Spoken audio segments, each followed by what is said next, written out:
Hey people, today we're gonna eat. Today is Monday at guys. For my lunch, because it's already 11, I cook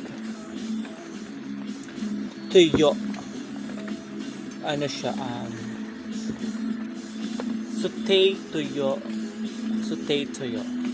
It's what you call sauté tuyo with coconut milk. So, this is my first time that I created this dish. Naisip ko lang siya pag-gising ko. And right now, titikman natin siya as for my lunch. You know? So, let's taste it. Let's see what is the taste of tuyo with coconut milk na ginisa ko muna siya. Bago ko siya niluto. Sana nga na-videoan ko yun. Kung limutan ko mag-video. But anyways, let's taste it. First, let's get tuyo. Then, let's put the sauce. Yung sauce niya, so creamy.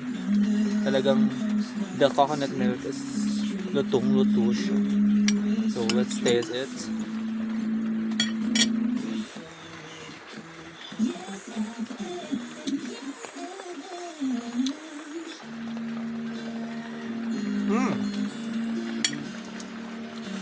Masarap yan siya. Masarap yan siya. The saltiness of tuyo or dried fish is still there. And it complements with the sauce. Kasi nga, I don't put sa pagluluto ko nito, hindi ko siya nilagyan ng asin. Kasi nga, maalat na yung yung tuyo. So, base sa pangpaalat niya is yung tuyo na rin siya. Kaya, masarap yan siya. It's so good. So, pwede nyo siyang i-try. It's so easy lang naman. Kailangan nyo lang ng mga leaves, yan o.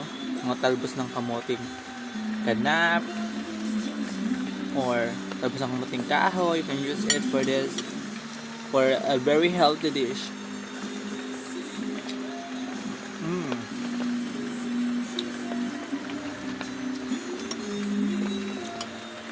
So delicious.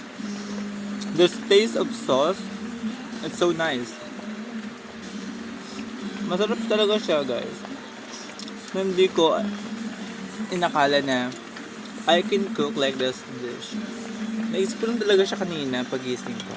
Kasi medyo bored din naman ako dito sa house. Kasi ako lang mag-isa here. So naisipan ko na lang magluto. Para maalis yung boredness.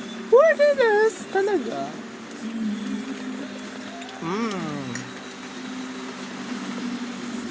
Masarap yun siya talaga. So, sarap.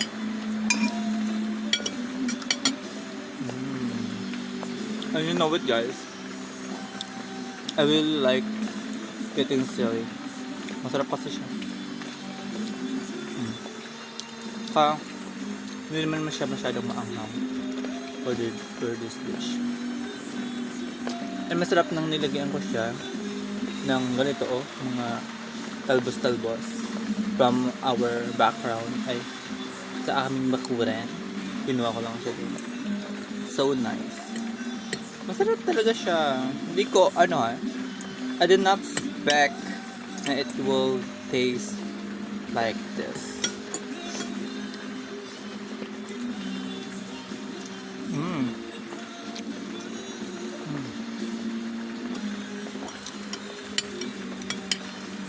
Sauce pa lang, pwede mo nang ulamin.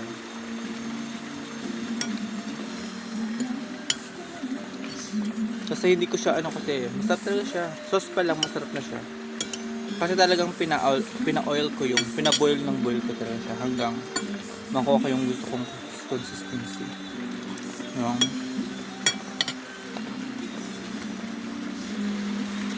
consistency ng kanyang sauce. So, like this medyo creamy siya. Hindi natin siya nilagyan ng pampo-creamy. It's just, pinaboy lang natin yung gata para magkaroon siya ng konting oil.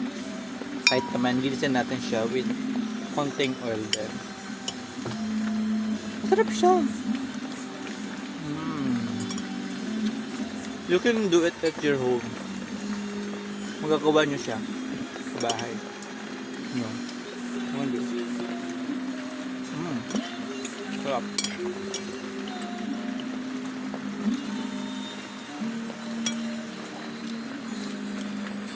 Sarap siya. I could not believe na makakaluto ko ng ganito. Super sarap. Try nyo na. Kaya, pag dumami yung views nito, I will show you paano ko siya naluto. Kasi ngayon nalimutan ko kung paano ko siya naluto. Ay, kung paano ko ginawa siya. Nalimutan kasi mag-video. Okay. I'm not the vlogger naman. So, yun lang guys. I hope you like this video. Gawin nyo na yan siya. Crap lang. Yun lang. Bye-bye.